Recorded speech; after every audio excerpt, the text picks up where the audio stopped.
SI.com's Albert Breer on Colts QB Matt Ryan. There are scouts who think his arm strength is shot.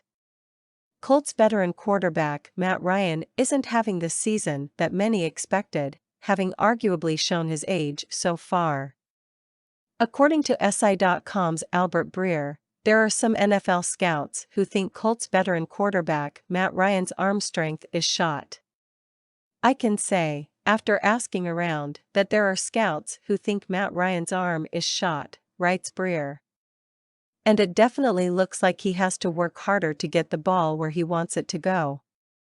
That said, the Colts quarterback is fighting his tail off.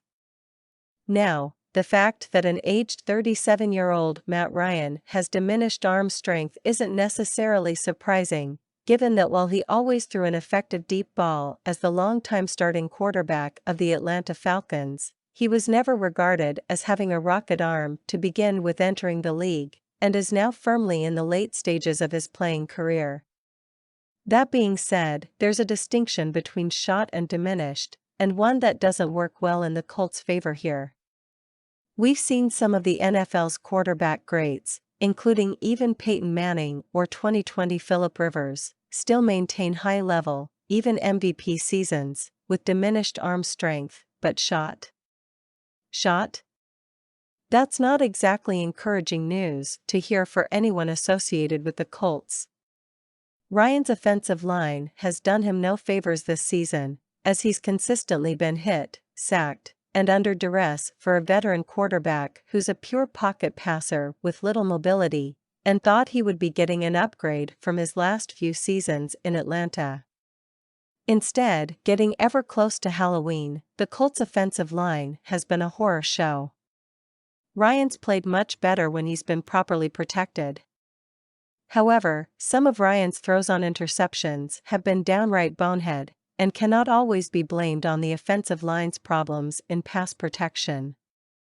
These are throws where he's had time but simply threw into double or triple coverage, or failed to make the right coverage read.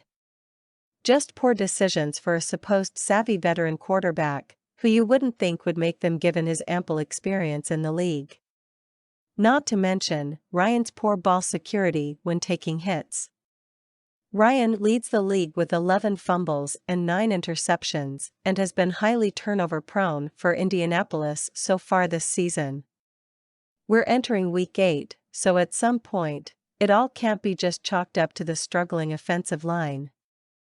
A new playbook and new teammates. Ryan shoulders a lot of the blame. Likewise, Ryan has largely refrained from challenging opposing defenses downfield, which has allowed defenses to force the Colts to take short completions underneath, limiting their ability to have big plays deep and sustain long scoring drives, behind an offensive line that no longer blocks well in either facet offensively. Quite frankly, it's more plays for the unit to get soundly beat in the trenches or make mistakes. It's also allowed defenses to better commit against the Colts' ground game, which certainly isn't nearly what it was last season. Perhaps Ryan no longer trusting his arm strength has made him gun-shy taking calculated chances deep? It's not the best receiving core, but big wideouts like Pittman Jr. and Alec Pierce should be able to make plays downfield, if the offensive line can simply hold up, and Ryan can get it there in time. Ryan shouldn't be solely blamed for the Colts' offensive woes by any means.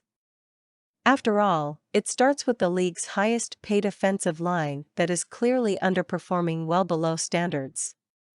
However, it's hard to argue that his inconsistent, turnover-prone, and timid play downfield isn't also hurting the Colts.